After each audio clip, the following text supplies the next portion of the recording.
नमस्कार, मैं जनता शिवम गौतम। और जिस तरीके से महाराष्ट्र में उद्धव ठाकरे की सरकार का पसोठा बात चल रहा है, उसके बाद उसकी आलोचना बार बार हर जगह से हो रही है।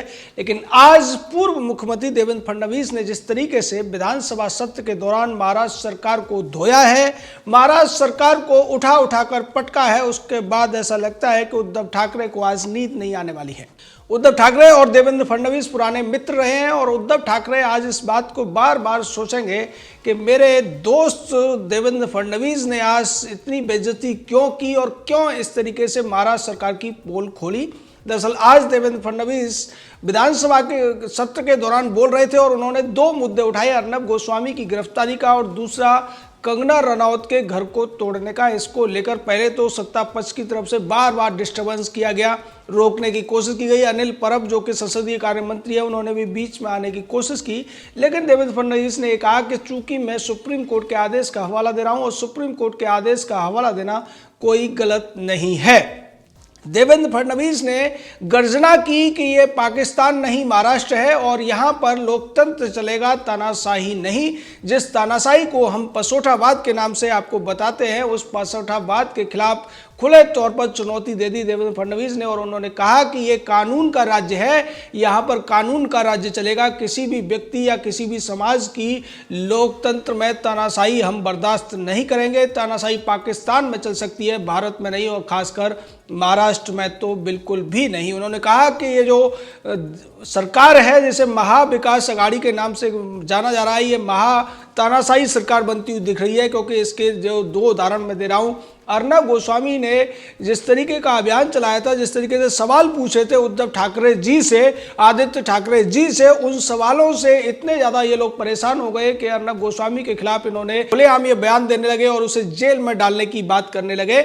जबकि इस पूरे मामले में जो मामला उठाया गया था वो 2 साल पहले बंद हो गया था। उसमें कोर्ट में मामले की चार्जशीट जमा हो गई थी, क्लोजर रिपोर्ट जमा हुई थी और उसको खुलवाने का काम गृह मंत्री ने जिस तरीके से किया, वो स्पष्ट तौर पर दिखता है कि ये कानून का राज नहीं चल रहा है। सीआरपीसी और अन्य कानूनों के तहत सरकार नहीं चल रही है, बल्कि सिर्फ और सिर्फ आपसी रंजिश के तरफ सरकार चलाई जा रही है। और उन्होंने बार बार कहा कि लोकतंत्र में संवाद की एक जगह होती है, संवाद करते हैं। अगर आपको दिक्कत थी अर्नब गोस्वामी के चैनल से, अर्नब गोस्वामी ने कुछ भी अपमानजनक अगर उद्धव ठाकरे जी के लिए बोला था या आदित्य ठाकरे जी के लिए बोला था, तो उसके ऊपर डिफेमेशन का केस करने की जरूरत थी, उन्हें जेल में डालने की जरूरत थी। लेकिन आपने ऐसा नहीं किया और आपने 2 साल पुराने एक मामले को उठाया, जिसमें सुप्रीम कोर्ट में जमानत पर जो सुनवाई हुई थी, उसमें बड़ा फैसला, बड़ी टिप्पणी की गई थी। सुप्रीम कोर्ट के उस केस का उन्होंने हवाला दिया और उन्होंने इस केस को पढ़कर सुनाया कि सुप्रीम कोर्ट ने किस तरीके से कहा था कि इस मामले में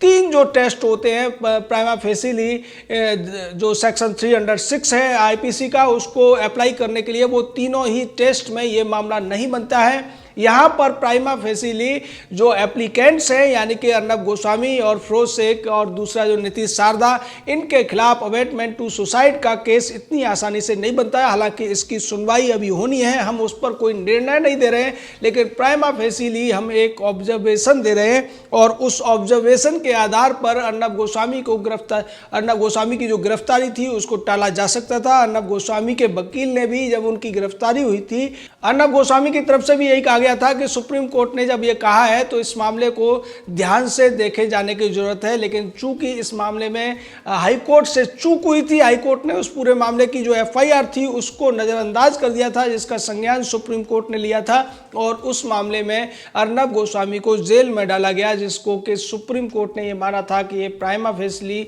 यानी कि प्रथम दृष्टया इस मामले में गिरफ्तारी नहीं बनती है। इन्फॉर्मेंट थी, यानी कि शिकायतकर्ता की तरफ से एक आ गया था। अर्नब गोस्वामी और फिरोज शेख मेहता, नीतीश शारदा की जो कंपनियां थी उनके ऊपर बकाया था और उस बकाये की वजह से अन्वय नायक 2 साल से परेशान था। आगे सुसाइड नोट का हवाला दिया जाता है जिसमें लिखा हुआ है कि इन लोगों द्वारा मेरा पेमेंट न देने की वजह से मैं परेशान होकर आत्महत्या कर रहा हूं। तो ये पूरा का पूरा जो मामला है सीधे तौर पर उतना सटीक नहीं था कि इसमें 306 लगाया जाता। यहां पर उन्होंने बगैर नाम लिए एक और जिक्र कर दिया सुशांत सिंह राजपूत की आत्महत्या के मामले का और उन्होंने कहा कि अगर मृत्यु किसी व्यक्ति की होती है, उसकी मृत्यु में अगर उसी तरीके से कार्रवाई होती तो शायद अन्य व्यक्तियों की मृत्यु के लिए जो लोग जिम्मेदार हैं, उनकी आत्महत्या के लिए जैसा कि पुलिस ने दावा किया है, उनको भी जेल में जाना चाहिए था। सीधे तौर पर देवेंद्र फडणवीस यहां पर सुशांत सिंह राजपूत के मामले का भी एक हल्का सा जिक्र करते हुए नजर आए, जो सीधे तौर पर उद्धव ठाकरे की मुश्किलें बढ़ाने वाला था। उन्होंने बार बार ये कहा कि उद्धव ठाकरे को ये समझ लेना चाहिए कि वो कोई गली के या आम शहरी नहीं है, आम नागरिक नहीं है, बल्कि राज्य के मुख्यमंत्री हैं, और मुख्यमंत्री होने के नाते अगर उनके खिलाफ कोई कुछ बोलता है, कोई सवाल करता है, तो उसके खिलाफ इस तरीके से आपसी रंजिश नहीं निभाई जा सकती है। कानून के तहत आप कार्रवाई कीजिए, अगर उसने अपराध किया है उसको सजा दिलाइए, चोरी की है तो उसे जेल में डालिए, और अगर उसने खून किया है तो उसे फांसी पर लटका दीजिए। हम किसी भी तरीके से अर्नब गोस्वामी ने जो आपसे कहा है या जो सवाल उठाए हैं उनका समर्थन नहीं करते हैं, लेकिन निश्चित तौर पर अर्नब गोस्वामी एक नागरिक होने के नाते उसके लिए जो नागरिक अधिकार हैं, जो मौलिक अधिकार हैं, उनकी हम जरूर आपसे ये कहेंगे कि उनको हनन हम नहीं होने देंगे। दूसरी तरफ देवेंद्र फडणवीस ने कंगना रनौत का मामला उठाते हुए देवेंद्र फडणवीस ने कहा कि हाई कोर्ट ने टिप्पणी की थी अपने फैसले में कि कोई अगर आपके खिलाफ ट्वीट करेगा तो आप उसको जेल में डाल देंगे। कितने लोगों को जेल में डालेंगे, किस किस के खिलाफ कार्रवाई करेंगे। आपको अगर लगता है कि ये अपमानजनक है, आप डिफेमेशन का केस करिए, उसको जेल में डालिए, लेकिन आपने ऐसा नहीं किया।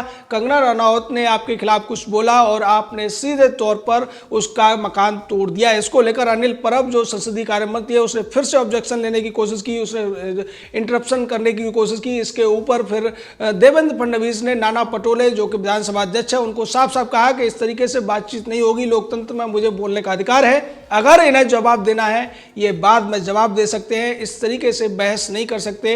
इस पर नाना पटोले की तरफ से कहा गया कि आप दोनों वकील हैं और इस तरीके से यहाँ वकालत जैसी चीजें नहीं होनी चाहिए। इस पर देवेंद्र फडणवीस ने स्पष्ट कर दिया कि मैं यहाँ वकील की हैसियत से नहीं हूं, मैं एक नागरिक के अधिकारों का जो हनन हो रहा है, तानाशाही जो चल रही है राज्य के अंदर, और इसी तानाशाही को हमने पसोठावाद का जो नाम दिया है वो वाजिब भी बनता है, क्योंकि पवार शरद सोनिया और ठाकरे का ये जो एक तंत्र है, एक जो सोच है, वो नागरिकों की सोच से अलग है, वो संविधान की सोच से अलग है, जो रूल ऑफ लॉ से अलग है। और इसी बात का जिक्र आज बार बार देवेंद्र फडणवीस ने किया। उन्होंने जिस तरीके की गर्जना की है उसके बाद ऐसा लगता है कि अब उद्धव ठाकरे को यह भ्रम भी दूर हो गया हुआ कि देवेंद्र फडणवीस उनके मित्र होने की वजह से उन्हें बख्श देंगे।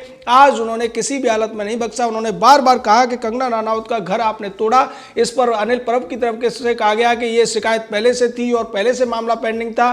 तो इस पर देवेंद्र फडणवीस ने कहा कि शिकायतें तो बहुत लोगों के खिलाफ थी, और इस बात का जिक्र हाईकोर्ट में भी हुआ है कि तमाम लोगों के खिलाफ शिकायतें थी, उसके बावजूद उनके खिलाफ कोई कार्रवाई नहीं हुई। और इस कार्रवाई को जायज ठहराने के लिए आप जो करोड़ों रुपए बहा रहे हैं पानी की तरह से वकीलों के ऊपर, वो भी चिंताजनक है। और उसके बाद आपके ऊपर जो जुर्माने की मांग की है, जो जुर्माना लगाने की मांग हाईकोर्ट से की गई है, हाईकोर्ट ने इसके लिए एक सर्वेयर भी नियुक्त किया है।